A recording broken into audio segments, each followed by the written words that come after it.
Okay, well, we will call this meeting to order. I have no idea what the agenda is because I don't carry my laptop except for twice a month meetings. Thank you so much. Approval of the minutes. Yeah. Consent item. 3, Aurora 911 retention update.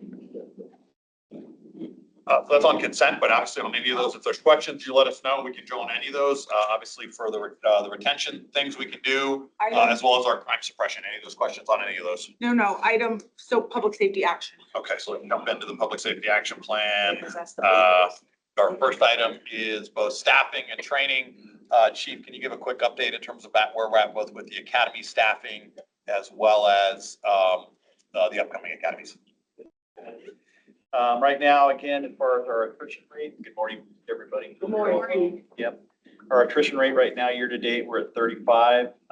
As far as losses, again, in 24, we lost 84. In 23, we lost 97.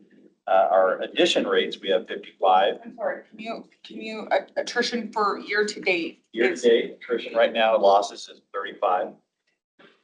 And what was it last year? Last year was 84, What was it the year before? 97. Okay, thank you. For our additions, we have 55. We have 53 that are in the academy presently. We have 2 that have come back, so they've been reinstatements. And then for the month itself of April, we have lost 6. We have 4 resignations. We have 1 death, and then we have 1 transfer to the pavilion. Our net right now is at 20. So that's a loss of year to date. I went back and looked historically just to keep it into perspective so you can kind of get an idea where we're at. In 2021, we lost 126. In 22, we lost 75. In 23, we lost 97. 24, it was the 84 I mentioned.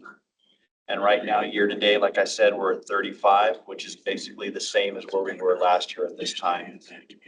So on the 35, just going back up to item 3B, give you a little more detail on the 35. So that's 20 resignations. That's 7 commission, 6 out of field training. So they had graduated the academy, but just during field training decided not to continue. And then 7 recruits. So 13 of those resignations are essentially hadn't made it all the way to being a full-fledged officer. We had 10 retirements. We had 3 transfers, one commission to field training. So again, lost 2 out of field training. When we say transfers, that's typically transferring from a sworn position to a non-sworn position. So we've done that. We did have 1 death and 1 termination. So that's a little 35. So again, when you're looking at recruits and field training, we've lost about 15. So 15 of those 35 are really never made it to being, a fully qualified police officer. So you got about 20 officers that we've lost, in the first 4 months of the year. This 35 year to date, do we have any paperwork in right now for anybody who's leaving that you know of? Or We have a projection of people retirements and things like that. So that is projected into it. Whether they actually pull it and go, that's kind of the unknown, but we project out what we have. So yes, we track all that. So we kind of know where we're at. Okay. And the outliers are the ones where it's a family issue. Like I have one person who's moving to, I think he's going to San Luis Obispo because it's a family issue. Yeah. And so he's just leaving. So there's been outliers like that. But as far as any just pattern, people are just saying, there's no reasons for it. That's not been the case so far. We've been pretty lucky with that. Yeah. And the academy class, just to give you an idea, so 25 1B, we started on January the 13th. Again, we started with 50, and that's kind of what the city manager mentioned. We are now currently at 43.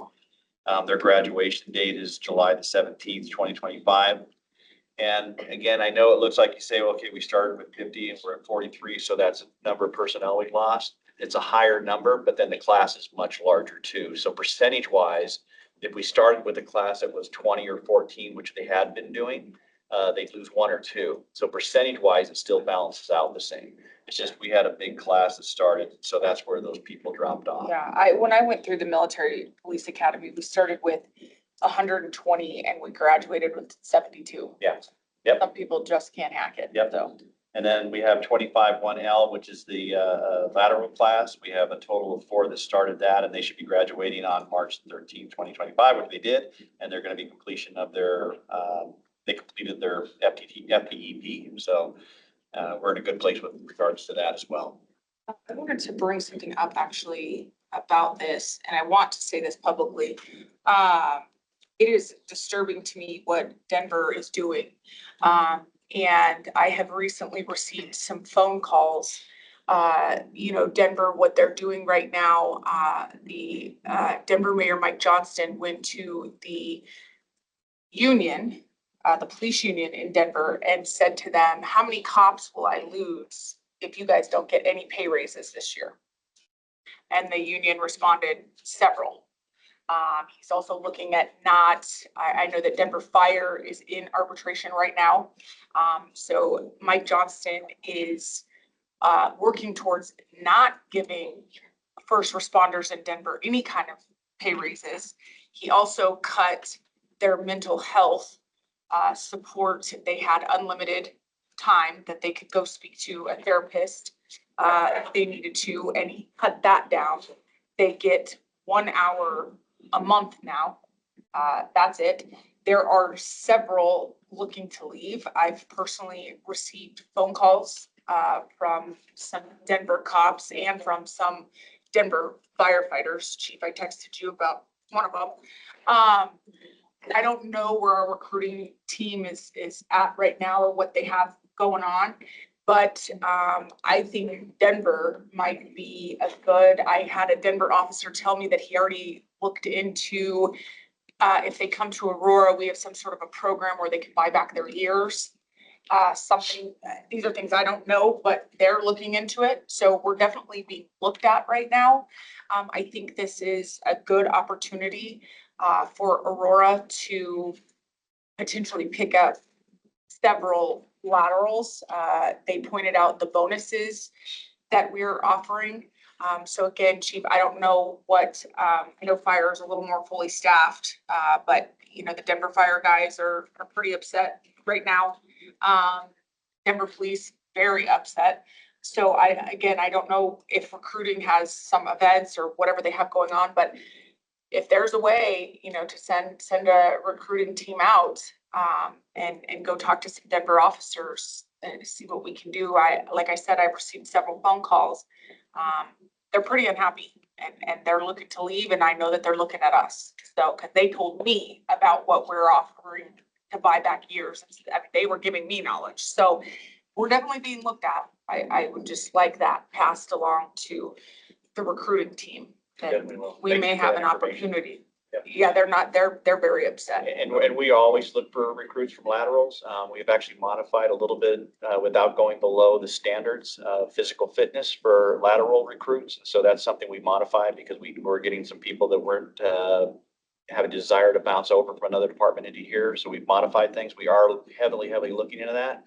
And we're looking forward to the opportunity to get more of those. Yeah, I think Denver would be a great place to start. Maybe send a team out to the streets of Denver and talk to some of those guys while they're on shift, because they are not happy and they are ready to walk through our door right now. Especially some of the phone calls I got. In fact, I think a couple of them have already they said an interest card or something. Yeah, we have outreach for that, and then we also do social media, so people constantly see that we're doing general hiring without question. So we have many different strategies that are in place for that. Okay. And anybody from any agency across the nation that has a desire to come to Aurora, we are happy to have them. Yeah, one guy told me he filled out an interest card. Good. So I don't know what that means. He'll get a phone call. They do exactly that. Yeah. That's letting us know. Okay. Reach out. So I think you're gonna hear from Denver police officers, but I think also an outreach to them, sort of letting them know that we welcome them with open arms, because I think you're gonna see a mass exodus out of Denver here pretty soon. I just want to point out, thank you and the rest of the council, city manager, because you put us through the pay contracts and benefits in a much more competitive position than we previously were with Denver. And so I think not only does it make sense from, a support, like a leadership support standpoint, but it also makes good fiscal sense now as well. So just wanted to say that because it was a challenge for us previously. We were pretty far behind Denver, being close to the gap. But just to say how much we appreciate that. Well, we appreciate you guys, and what Denver Mayor Mike Johnson is doing, and he's trying to do it very quietly. So of course, we all know I'm gonna make it very loud.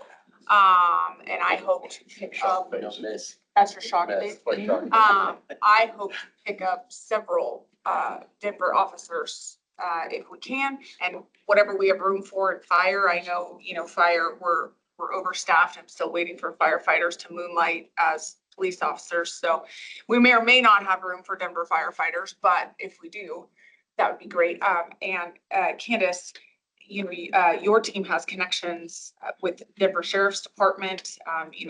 Some of them came from there. So maybe let them know too, just to kind of start reaching out to their old connections, that we're hiring, your team's hiring, marshals, detention.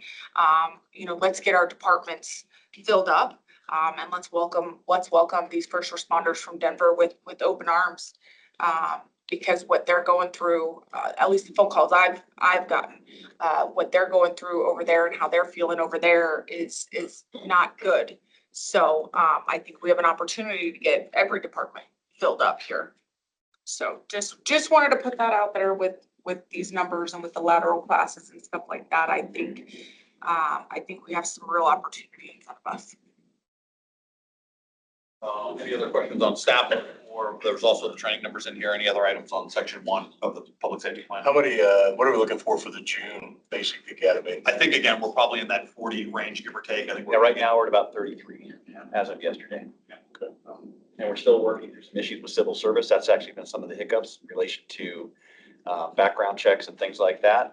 But we're navigating that and trying to work through that. Yeah, if for some reason, Chief, Civil Service Commission, do you have any levity there? Like if Civil Service Commission says no, can you override them at all, or is it just a done deal? Well, if civil service says, hey, this person is not, we don't even get that person to review in the first place. So it's not like there's any wobblers or anything. So we don't know until they give it to us. So with that, does that include laterals as well? Laterals, I believe it does too. Yeah. And correct me if I'm wrong. I think you guys have much more. You have much more power on the laterals than we do on the basics because of the charter. That may be something, council member, that, you guys could look into. Choose my words here carefully. I don't know, is there friction between the department and the Civil Service Commission? I don't know. And I don't know if that's manifesting itself. No, I think there used to be, but I think, with the addition of Judy Ludkin, I think that, Well, I don't think it's all, I agree with you. I don't think it's the whole commission. yeah, I think with the change, with the makeup, we have a much more pro first responder, makeup on the Civil Service Commission now than we have seen in previous years. So no, I don't think that there's any friction. And when it comes to background checks, if they don't pass a background check, Chief, I wouldn't want you to override that. So, No. Yeah, no. yeah, I mean, yeah. Well, just through HR, there's multiple levels to this. Like HR does a lot of the background checks and they'll give us something. And so it's a process to get a Yeah. body in here. It's just not easy. I guess I'm more concerned with like laterals, because for some reason, people leave departments for reasons other than that's kind of nuanced. And do you have the gravity to look at it yourself to say, Yeah, we review all the ones that come through, all the ones that get through background in HR. We look at those case by case because there's some where, it looks like, hey, this would be an automatic disqualifier. And then you get into the backstory of it, which sometimes you have to do. And you find out that there is no reason this person should have been ever excluded. But then on the other times, we get to look at things and we do it where we get together and we collaborate. All the chiefs look at all the bodies that come through and we make assumptions and we make reviews, statistical reviews, saying, hey, is this the person for this position? And is there a reason to keep him in or to keep him out? Him or her. If there's ever, both chiefs, if there's ever something with civil service, going on and you don't agree with the decision or whatever, if you want to get, one or two of us involved to attend a meeting, we'd be happy to. if we need this. So we are looking at something for civil service right now. And again, to me, it's not about an adversarial relationship. I want to have a partnership with them 100%. It's more about our promotion process. Right now, we are going to do a promotion for captains. APD is not involved in any aspect whatsoever in that promotion process for captains. And so a person can come in, they can look great on paper, but there's absolutely no connection with APD as far as reviewing that person, who that person is. And I think that's why you see a lot of positions in both organizations, then I'm not going to talk for Alec at all, but where they make appointed spots so they can completely skip that civil service rank of captain. I thoroughly believe in the rank of captain. I think it's a mentoring ground to have people perform in that rank so that they can go to the next rank of commander. But there's so many obstacles to it that I think historically, and again, if I'm wrong, let me know, but I think historically that rank has been kind of put off to the side, and there's been appointments made over the rank of captain by going down into the lieutenant poll. So that's what we're trying to modify, is getting more APD involvement in the captain's process, getting some say, getting at least 25% stake and being able to say, hey, this is who we think would be the best person. Still keep all the other things. And to me, that's important because not only does it go with our philosophy, but it also goes with the consent decree. Even the consent decree said that there should be somebody from the outside or within the APD who has a process or a percentage point of being involved in that. So that's what we're striving for with that, because again, we are only going to get commanders as good as our captains. And if we're not getting good captains, that's sometimes the need where you see these appointments where you're skipping an entire rank, and that's a failure. That's not a success. To me, that's a failure. So that's one thing that we're struggling with. That's one thing we're going to have a meeting with next week in civil service, talk about that. And it is no way trying to exclude civil service. I want their involvement. I want that outside view, but I want to be in partnership. Okay. That's, yeah, that was mentioned to me. So I know what you're talking about. And I know that some on civil service feel very passionately about that. So I might be able to help. I might be able to help mediate Great. that one. Come to some sort of agreement. Maybe not exactly what you want, but maybe some sort of agreement. Sure. So I'm happy to help if you let me know when the meeting is or whatever, or I can make phone calls.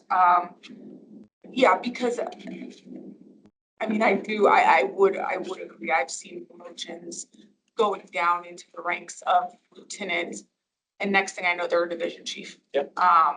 So I've seen that.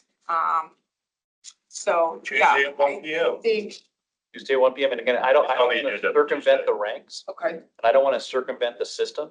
But unfortunately, that's kind of what, to be very frank, that's what a lot of the issues related to civil service have caused people to do, is to circumvent the actual rank structure. okay. Let me get some input from the unions and have some conversations. I think we could probably come to some sort of an agreement on that.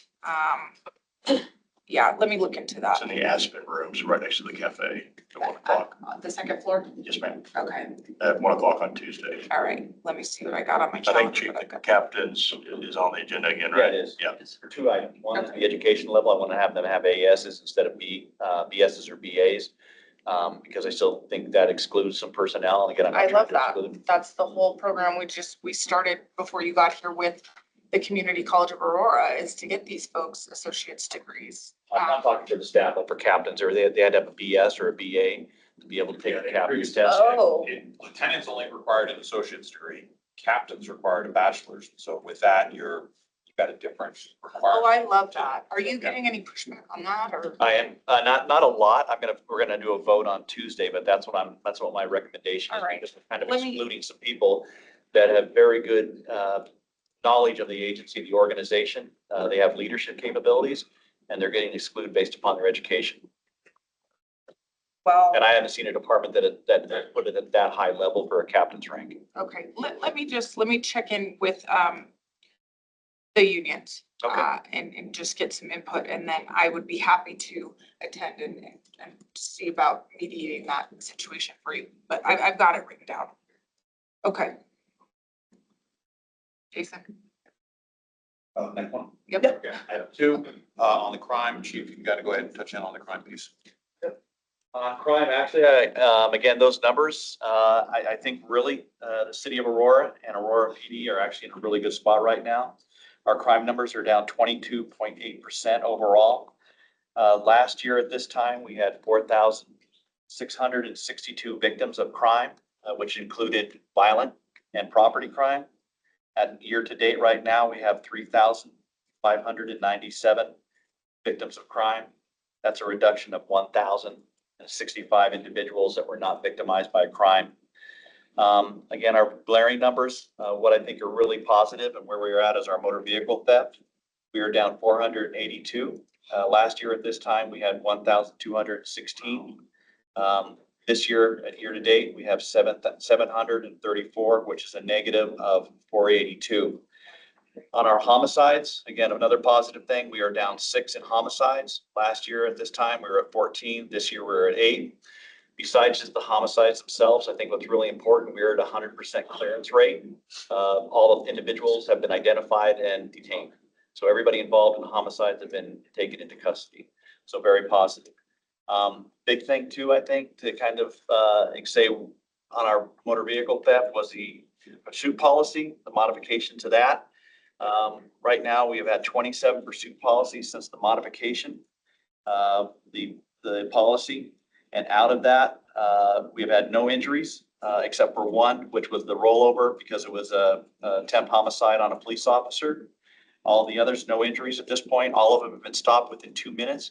Anything that has gone above 5 minutes, majority of them, have been discontinued by the officers themselves, which really speaks volumes about their understanding of what they're doing. So they're not glibly going out there. They're going out there very structured, very methodical, and they're going out there in adherence to the policy and procedure.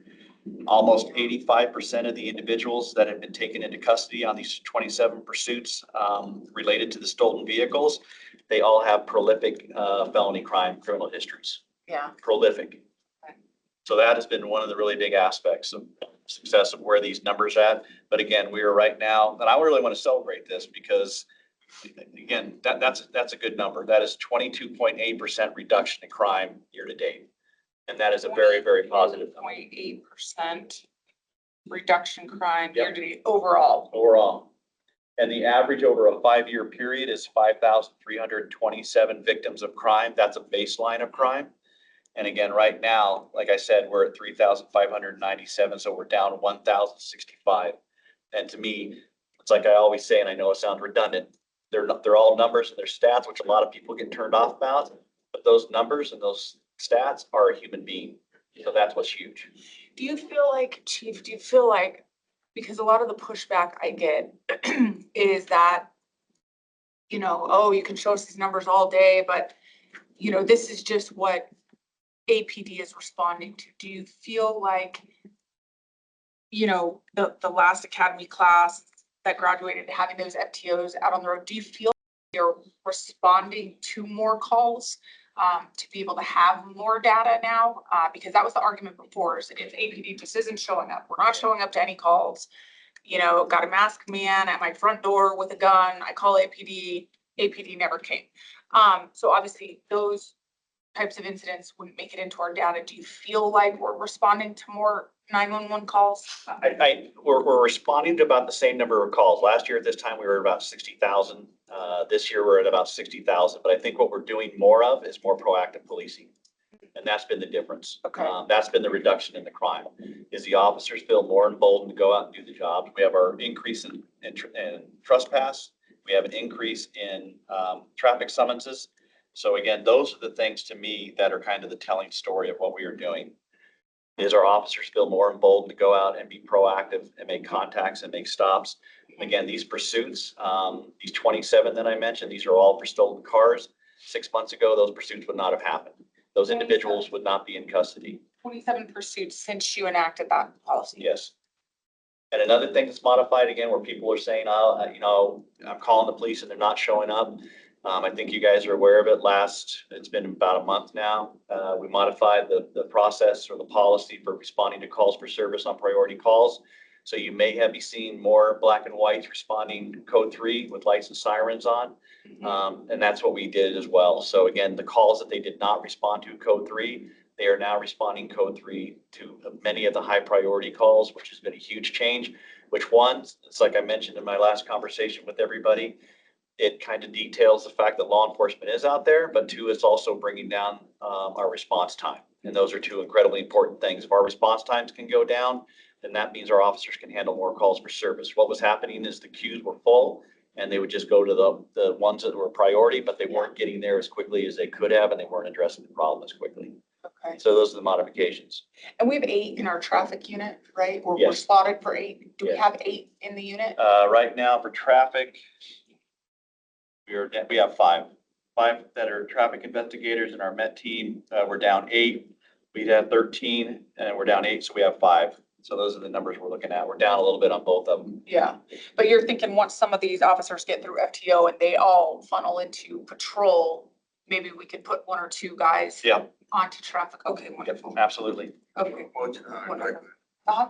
so Chief, on traffic, when do we think we're gonna have the new system, what is it called, photo radar?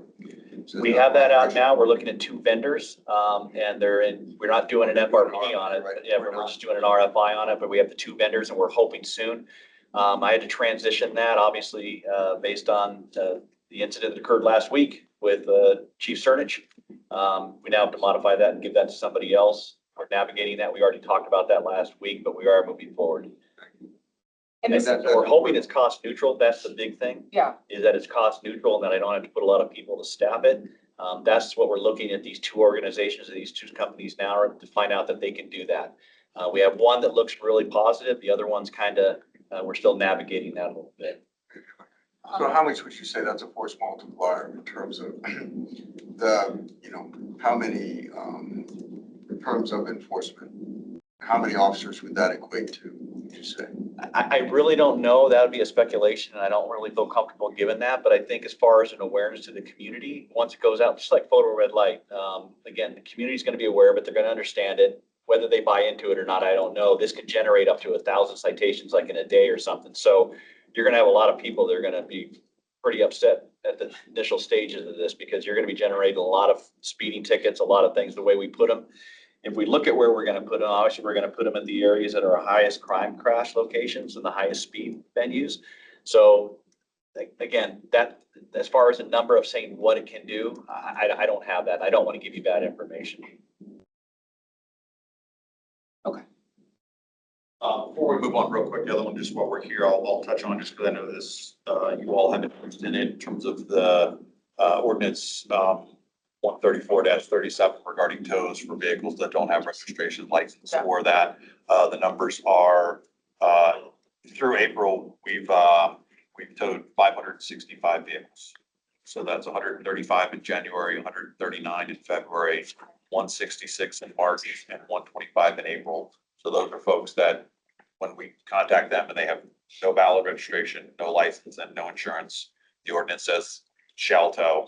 So again, 565 vehicles year And to now, date. with that, I was getting emails and I reached out to you about it because I had some constituents who wanted to know, and this is where we've talked about, at some point, can we potentially do something on our own to have our own tow yard? But constituents were concerned about, this is a big number and I'm proud of this number, but this 565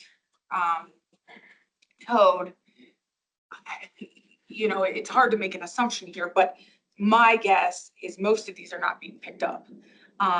They were towed because these people had no license or registration, maybe they paid cash for them somewhere, I don't know. But my guess is most of these are not being picked up. So I have several constituents asking me, well, Danielle, are these vehicles going to auction? We're struggling. It's very expensive to purchase cars now, much less used cars. Sometimes you can't find them. The public would like to know how they can get more involved when these vehicles go to auction. That was their one concern. They'd like better communication, is what I'm hearing. They would like better communication about when these vehicles go to auction. And then they want to make sure that the city is getting a portion of what is collected at the auction. Yeah, so the city does get 25% of the auction proceeds. The other rest goes to the tow yard to essentially recoup their costs for towing, storage, everything else. So that's the city does get 25%, Okay. 25% of the auction proceeds. And see, and that's something that maybe we could look at, because if we start to have more serious conversations about having our own tow yard, we would obviously get 100% of those auction fees. So that could potentially offset some of that cost. But I have, and you know, our one friend who emails us constantly about this, and for whatever reason, he only emails you and I, Jason, I don't know. But he, you know, he's one of the ones who's like, you know, well, what's happening with these vehicles? We'll When get you the are the information auctions? on how to access the auctions, when they are, Yeah. you know, when they're advertised, how they're held. We can get you that information so you can check.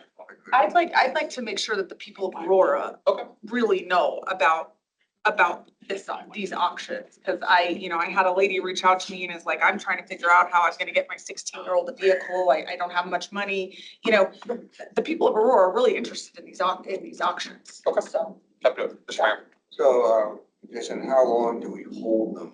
So I say when we tow a vehicle and then it's, I want, it's, 3 days. I think it's 30 days. Like if it's unclaimed after 30 days, Then they then start it the goes process. to, yeah, There's a whole There's a whole Tribe. notice Yeah, they process have to- that they they have have to to be go through certified. before the vehicle. state law, yeah. state law. We have It's It's very Title regulated, 42. yeah, very so regulated. you do, is there gonna be a memo on that then? Yeah, if you guys want, we'll give you the details on the entire process.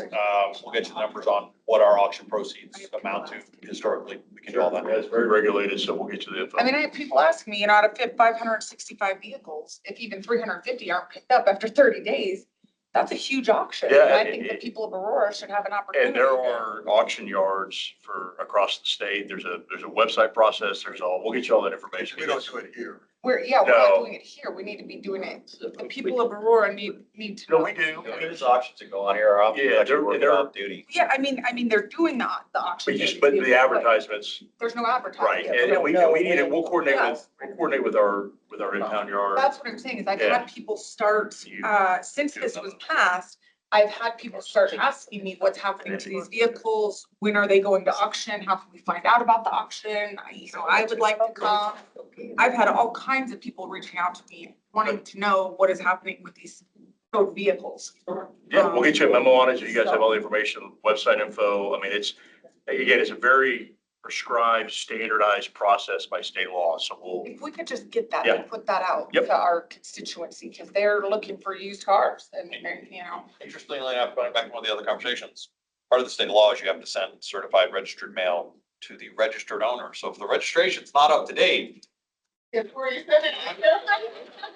I mean, all we have to do is send it to the last known registered. So that's, again, to my point, I Yeah. can't imagine that very many of these vehicles are being picked up. So I thought Correct. this could be some massive auction. Look at that the people of Aurora should have an opportunity to come and look at a vehicle. I agree, and I'll tell you, the individuals that know about the process take advantage of it. Like, there are subsets, there are commercial people that, I mean, that they, you know, a lot of the used car lots, that's what they're doing.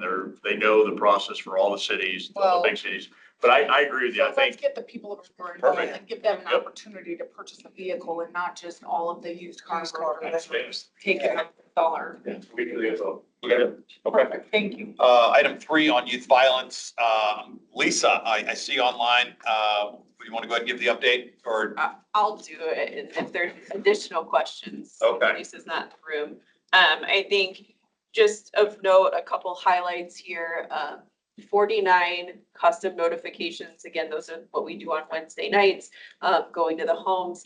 And we did 20 of those in April. So April was a busy month, a lot of success there. The other piece of note in this update here is that we did receive the full amount of our Bureau of Justice Assistance grant. It's in the federal financial system right now for the ability to draw down, at least for now. The state grant for those 3 organizations, they Correct. released it? Yes, yeah, so at this point, we were not on the list of Department of Justice grants or organizations that were cut last week. So for now, we have that funding, which allows us to create agreements with the three community-based organizations that are listed up here. So we're working on finalizing scopes of work and budget and getting those in place. And then also a couple of the pieces and parts of positions within the police department can move forward with that grant funding as well. So that's a highlight there. And then a couple of success stories are case manager Justice Works has been working really hard with the families and youth that are identified through the program. One highlighted is just, we do work with the whole family. So one of these stories is about working with the mom and the other children in the household on mental health issues, car repairs, food assistance, things that are some of those basic needs items. And the other success story is around workforce development and assistance and getting this individual into a technical job. Wonderful. Another aspect, I'm sorry. Go ahead. I was gonna say another aspect too. Yesterday, we met with two judges, the juvenile judge, adult judge, and then we also met with the chief of parole and the chief of probation and the Arapahoe DA. And the reason for that meeting was, again, when these call-ins that we do, and Mary, you're involved in those call-ins, so you speak at those. We've had really challenging times trying to get those individuals to get into the seats because there was nothing there to hold them. And so for about the past year since I dropped in here and since we've been talking about it, we have been saying, hey, we need to get something on their parole probation orders that tell them they have to be part of this. And we've gotten a lot, to be honest with you, we've gotten a lot of talk and we've had absolutely no movement on that at all. So that's what that meeting was about yesterday. We met with both of the DAs, the judges, and everyone else. And we said how important this is. This is the call-ins, as you know, are not punitive. The call-ins are an opportunity to give somebody who is in a rut of gang violence an opportunity to get out of that rut and get services. If they don't get services through that, they may never get services at all, and they'll be in a process of institutionalization the majority of their life. It's still a struggle. But again, those are the meetings that we had yesterday to keep this moving forward. It's interesting because the sense of urgency, I'll be really open with you, it's not there. They just think, we'll get to another meeting in 4 months. I said, I've heard about these meetings for the past 10 months now. And I said, it's time to get beyond the meetings and start actually having something. We walked away with at least they're going to look at the cases that we do have because we have some juvenile offenders that have been out on multiple cases. The incident we had up at the car wash or up at the gas station was an offender who was out. He's juvenile. He fired his gun at 5 people who were, this is 5 children who were young adults who were standing out at the corner. So I think they understand it. We are in no way, we are in partnership 100%, and we are in no way giving this fight up. So for the next call that we have coming up soon, I hope we have more people sitting in those chairs. But again, whether we're doing, to 2 people or to 20 people, we're still going to keep pressing into these call-ups. It's just these call-ins. It's just really a challenge. If you don't get somebody saying, hey, you have to be there or we're going to violate your parole or your probation.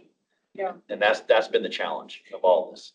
Well, and this is, it's no secret that I work very closely with the Road Called Straight, who is one of our main partners for the SAVE program.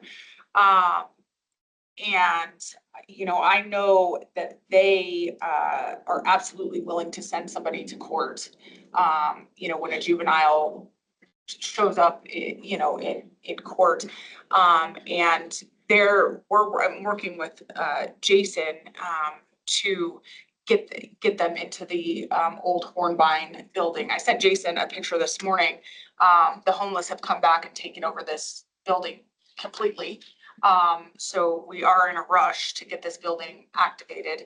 I spoke with fire yesterday, and as long as we put back in the second bathroom, it's already plumbed out and everything for it.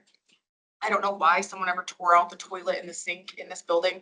But as long as we get that second bathroom put in, we can get the capacity raised to 50 people, which is all they need. And they're ready to go to start their art gallery and their different programs for the youth.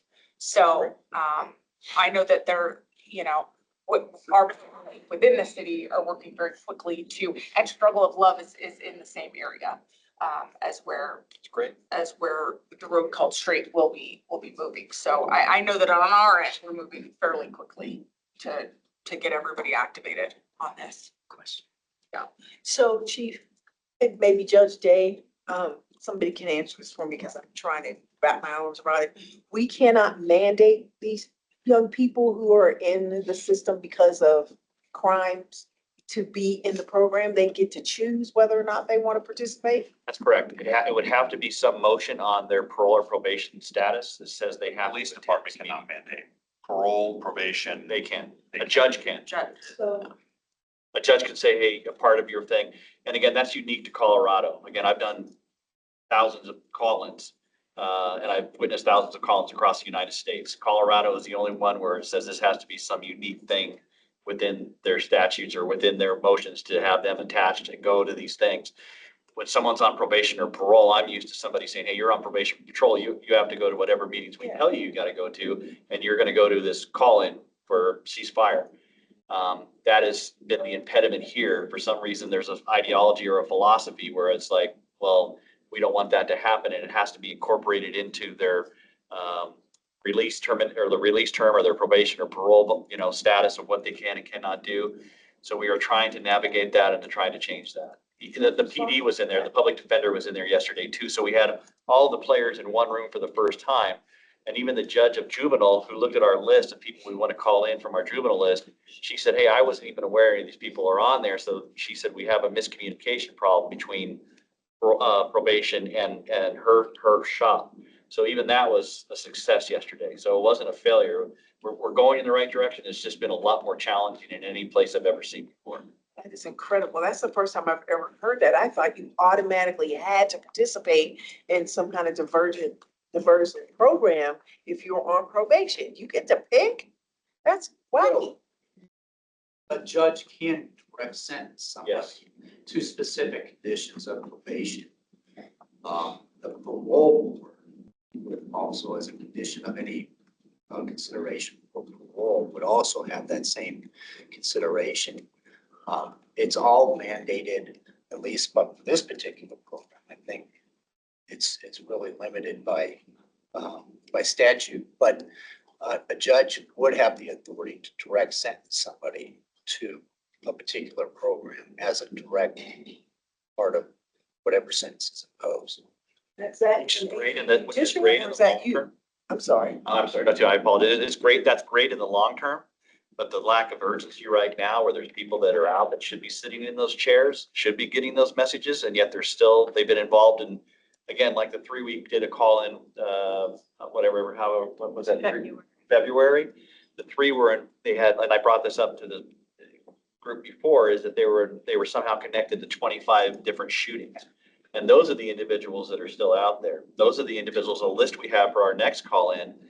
We have a list, we have them all identified. We see them on social media posted up with guns. So it's not they're violating their parole and their probation just by that, but there's still this hesitancy to say, hey, you have to go to this meeting. And unless they say you have to, and if you don't, you're going to get your parole or probation violated. That's the compelling thing. The judges, the conversation we're having now is the long-term approach. Again, that'll be effective hopefully in 2, 3, 4 years when these people get, hey, that's your motion. It's part of your conditions. You have to go to these things. But for right now, navigating it has been a real challenge because we don't have parole probation that are willing to step up and say, you have to attend this meeting. And if you don't, there's going to be ramifications for it. So it feels like there's two paths, right? There's working with the probation, parole and judges, and there may be a legislative path. And I know you've talked briefly with the mayor about that in February, but it might be sort of on our legislative priorities for next year and something that we want to add there as well. If some of these services that we are offering these juveniles, they are not going to get after they turn 18 unless they got them through us. And that's what's really compelling about all this, because this is not punitive in any way. This is not law enforcement centric in any sense. It's a collaboration. And yet there's still this pushback to say, no, we're not going to be able to do it. But I think we've broken down that, but it's just a lot of talking and very little action, to be very honest with you. People love to talk. We need to. Okay. Item 4 is on our crisis response team. So Jessica, Lisa wants to Yeah, just, I mean, here's our data for the month, pretty similar to previous. You can see the AMRT units and the CRT units, the differences there. This program, you know, obviously the emergency room diversions and jail diversions are where we see cost savings for the community as a whole and things that we pay attention to. We also have the case manager with this program that does all of the follow-ups once we've come to someone's house and had a contact with them. The success stories here are ones where we did actually end up bringing people in, you know, sometimes on a mental health hold, but we're avoiding in some of these instances a use of force or additional law enforcement interaction with these folks. So that is a win. And just of note, if you're hearing from partners with UC Health, we are going to be putting out our request for proposal this summer for clinician services to vet that. Again, it's been 3 years, so we will be doing that. To this point, still having really good success in partnership with UC Health on this program. So nothing specific there. That program seems to be going well. In terms of the homelessness update and abatement update, 61 abatements done in April, 10 of those on CDOT property. We did include the breakdown of the wards. You can see kind of the spread around the community where we're getting complaints. We transitioned on April 17th from utilizing what will be the navigation campus at 40th and Chambers back to the Day Resource Center for the summer so that we can finish the renovations over at the Nav Center. And we're still offering overnight shelter every night at the Day Resource Center, averaging about 100 people a night. So people are even willing to come inside there. The facility is not the best, which is why we're obviously not going to be using it moving forward. We've got 86 people on our caseload with our outreach workers. So our outreach workers are also doing a lot of that case management for folks, and also in partnership with the Housing Authority for their housing navigators as well. Advance will take all of that over once they're staffed up and fully operational at the over at the navigation campus. They will do a lot of that case management with people. And then just a couple of success stories to match the data here as well. So we're still tracking for kind of an early November opening over at the navigation campus. And we still have the day services and overnight services available at the Day Resource Center throughout the summer. Advance has been ramping up their programming over there. We're utilizing the garden again this summer.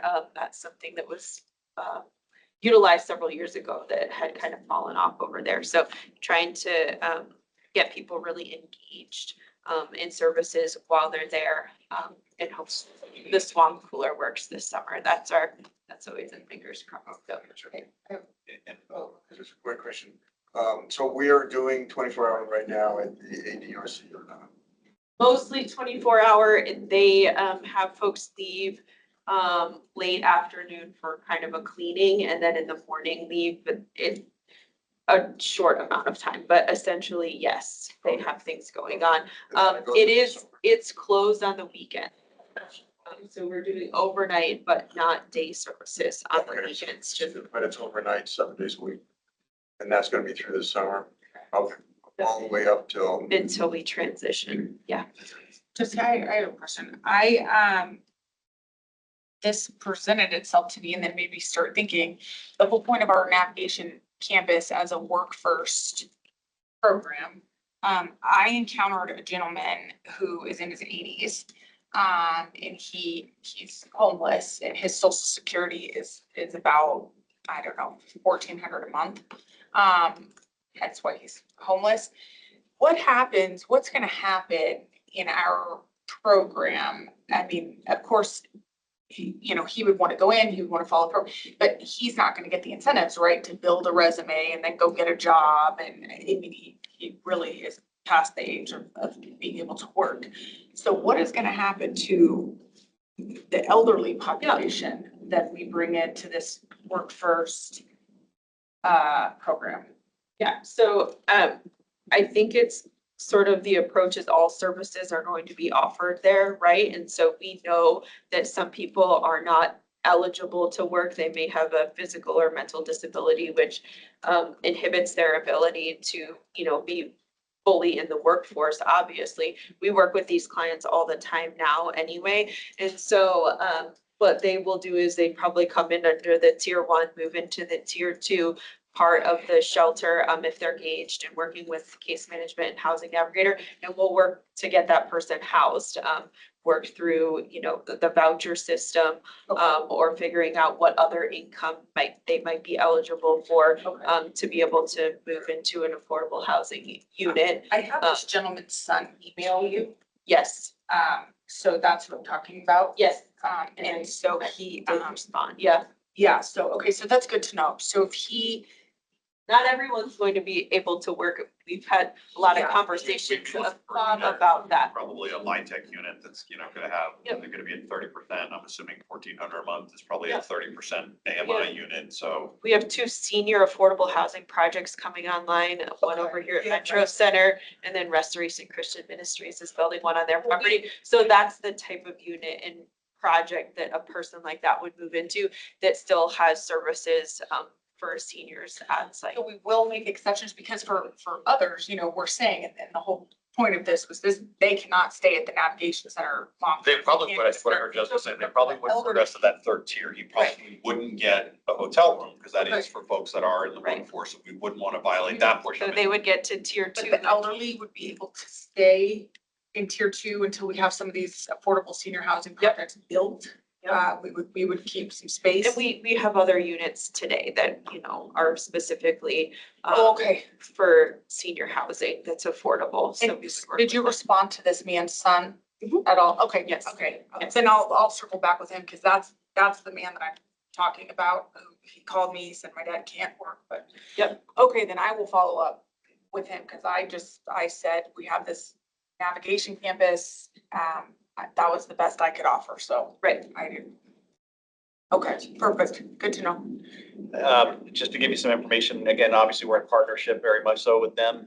It's a collaboration 100%. Homelessness is not a crime, but there is crime that does occur with homeless individuals. Yeah. Our officers, we're now staffed at 4 officers. I just want to give you a brief understanding of what they're doing out there as well, for the individuals that are not accepting services, for the individuals that are committing crimes. In District 1, we had 9 camping ban arrests. We did 28 warrant arrests. On penal code arrest, we did a total of 3. Summonses issued for a total of 30. In District 2, there were 6 camping ban arrests.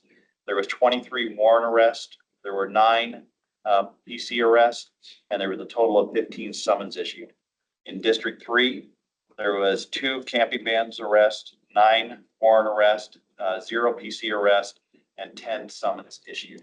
So again, that's been something that has not been in place at all, the enforcement component. And the enforcement component does not stand in and of itself. It is in collaboration, again, with ensuring that we can provide services and outreach. But there are individuals that are committing crime within the homeless community, victimizing not only the community as a whole, but also victimizing other people in the homeless community. And so those are the ones that we are focusing on, and that's the enforcement component that's working in collaboration with the outreach. And when you say the 2 camping ban arrests, they weren't arrested for being homeless. They No. were arrested because they refused to move Yes. when ordered, or they had a weapon or some other Yes. criminal element on them. Okay, yep, thank you. Question, go ahead. So weather's getting warmer. I'm noticing in my ward, people that I've seen in previous years, our frequent flyers, they're back. What are we doing to kind of move those people forward? That's one question. My second one is, you said the resource center is 24/7, but are you having people leave in the morning or are they staying there all day? So they're leaving in the morning, like they have to go outside so they can clean, because that space is just not very big. But they do not have to leave the premise completely. With regard outside of that, then as Jessica said earlier, we're gonna kind of, pre-plan the garden and things like that, so they have some place to go, while we're planning it. Yeah. ER or advanced? Are they? Advances. Okay. Yeah, that's part of they have other partners they're working with and things like that. they're scaling up their partners, obviously in anticipation of opening in the Perfect. fall. And then in terms of warmer weather, obviously the teams are aware of that. Obviously the Access Aurora complaints usually increase in the summer. So I think those outreach folks are proactively going out and talking with people. That outreach teams don't just go to places where we've got complaints. They're looking for people Yeah. all of the time. And then in conjunction with the team within police, and then that team also has the ability to enforce on private property where our teams do not go, because the camping ordinance doesn't pertain to private property as well, so. So with that, we do know that it is very seasonal in terms of, how, where homeless tend to congregate. So the one that I'm aware of, given our efforts along Colfax, is we typically see an uptick in homeless in Fletcher Plaza on Colfax during the summer. So we'll be aware of that from an outreach team, from a PD team. So there's just, we understand that as the weather forms, to your point, just the nature and occurrence of where we're encountering our homeless is also going to change. So both our police and outreach teams are familiar with that and continue to respond. Okay, perfect. Next.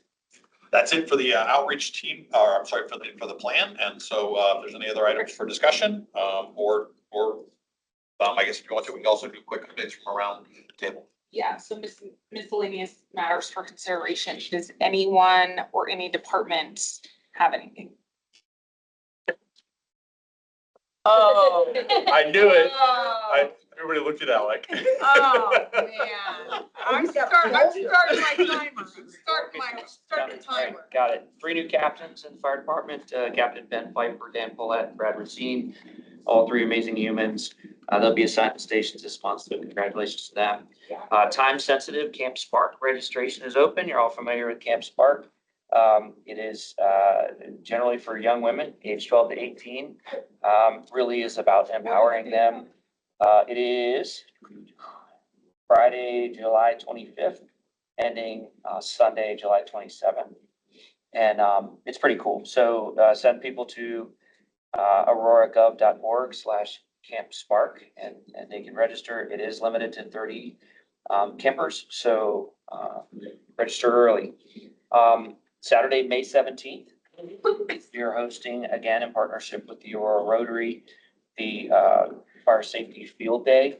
It'll be from 10 a.m. until 1 p.m. at the Public Safety Training Center. I recognize that this may conflict with some other council things that are going on. Water-wise. Yes. So we really, Aurora Rotary, runs it, and so they set that date when they can get the volunteers to come out there. Okay. But if you can share that with your constituents, it's great. It's free for anybody to come, and there's a lot to learn about the fire department there. They will also be collecting donations to help raise funds for the Kids Safety House. They have adopted us again to continue trying to raise money for the Kids Safety House. So that's where any proceeds from their fundraising would go. Will your PIO put a post up about this event on the 17th? Yes, Dawn, you're welcome to do that. Yeah, okay, I'll look for Yeah. that. And We would love that. there is a new Aurora Fire Foundation that was created by a member of our community and is board members or several people from our community who care about the organization and are looking to support us in any way. They're looking at community outreach, education, supporting professional development and recognition, as well as strengthening our relationships with fire retirees, which is really cool. Because a lot of times they're forgotten about after they leave the fire service family. So more information about that can be found at aurorafirefoundation.org. And then finally, May is National Electrical Safety Month. And so you will also see some information coming out regarding risk reduction based on electrical safety through our social channels. That's all I have. How did I do? Gee, Great. that was Phenomenal. That was a record. Damn. You Growing. killed that. Thanks to your coaching. Go ahead. Hey, I have something that was gonna probably be of interest. It's the revolving street racers, street takeovers. Again, you've also seen that video that occurred up at Del Mar. We're doing follow-up on that, trying to apprehend the individuals that were involved in it. We actually reached out to the city, street services. We found out that the damage caused to the street takeover was about $20,000 worth of damage to the street itself. So we are doing follow-up on that. For, again, just like with what you talked about with homeless, is the increase in the summer and more of these events occurring. The prior process was kind of just moving them around like whack-a-moles, going from one place to another. We ended up doing a 201, which is DIMS ICS Event Action Plan. We came up with objectives for the entire department, the organization. We now have a zero tolerance policy on street racing, and I'm glad this is going out on a public forum. We are also going to impound any cars that we can possibly get related to speed contest or criminal mischief. We also have a focus on any individuals that are in and around the area, blocking sidewalks, blocking roadways. The people that are actually watching the event, we are going to focus on them with enforcement out as well. Anybody that interferes or dissuades or does not obey our actions, they are also going to be held accountable. We also looked at tools and logistics. I sat with Pete and Megan and Molly, and we talked about what legally we can do as far as holding people that are involved in incidences on private property and public property. So that is the objectives of what we're doing. That is now out. We have also increased our SOS shift this Sunday. We did our first one with an increase. Not only did we bring in additional officers, we also brought in additional sergeants, lieutenants. We activated our real-time information center to focus on it. We also have our drones, which are up and going. They were used that day. And we also brought in a crime analyst and an intel investigator to focus on it. The results of last Sunday, again, we impounded 2 vehicles. Both of those are going to be held for evidence. There was 2 felony arrests. 1 felony arrest was for eluding. Our officers got in pursuit of individuals at the scene. Their truck tires actually came out. They were taken into custody. One of those individuals in that truck also had a Denver homicide warrant on it. We did 2 criminal tickets. We did 3 traffic tickets. We did 3 other vehicles that were towed and ID'd. And we also did a media campaign. There was interviews that were done with Fox 31 that was done last night. And we put that out again, what is going to be tolerated and what is not going to be tolerated. In regards specifically to the follow-up on Del Mar, again, we found out that there was $20,000 worth of damage done to the road. So we have 2 drivers that are positively ID'd. We also have the vehicles that are ID'd, and we will be seeking criminal for them once they get apprehended and detained. This is the strategy we're going to take from this point on. No longer is it going to be just trying to move people. I'm actually going to try to contain as many as we can within an area using whatever resources we can that are systematically citing, holding people accountable. On that video that you all might have seen, again, our officers responded into that location. They were immediately overrun. There was rocks and bottles that were thrown at them. There was bottles that was actually thrown at our windshield of one of our officers. The individuals on scene got on the black and whites and started doing twerking. And again, it was disrespectful to the city. It was disrespectful to our officers. And to be very frank, it was disrespectful to that group that in and of themselves doing that activity. So that's the activity we're going to focus on. And just like with our homeless, again, these numbers I hope continue to rise and the accountability component continues to be there. So Chief, I don't know if you saw, I went on the Brother Jeff show on Tuesday. Yeah. And I had a whole lot to say about this, and spoke directly to this community. And I let them know that we were working to identify these individuals. I wish I had this $20,000 street damage number to announce. But I also have zero tolerance policy, and I have no problem. I'll go back on the Brother Jeff show and address this after these folks are arrested, because I'm sure they will, be angry.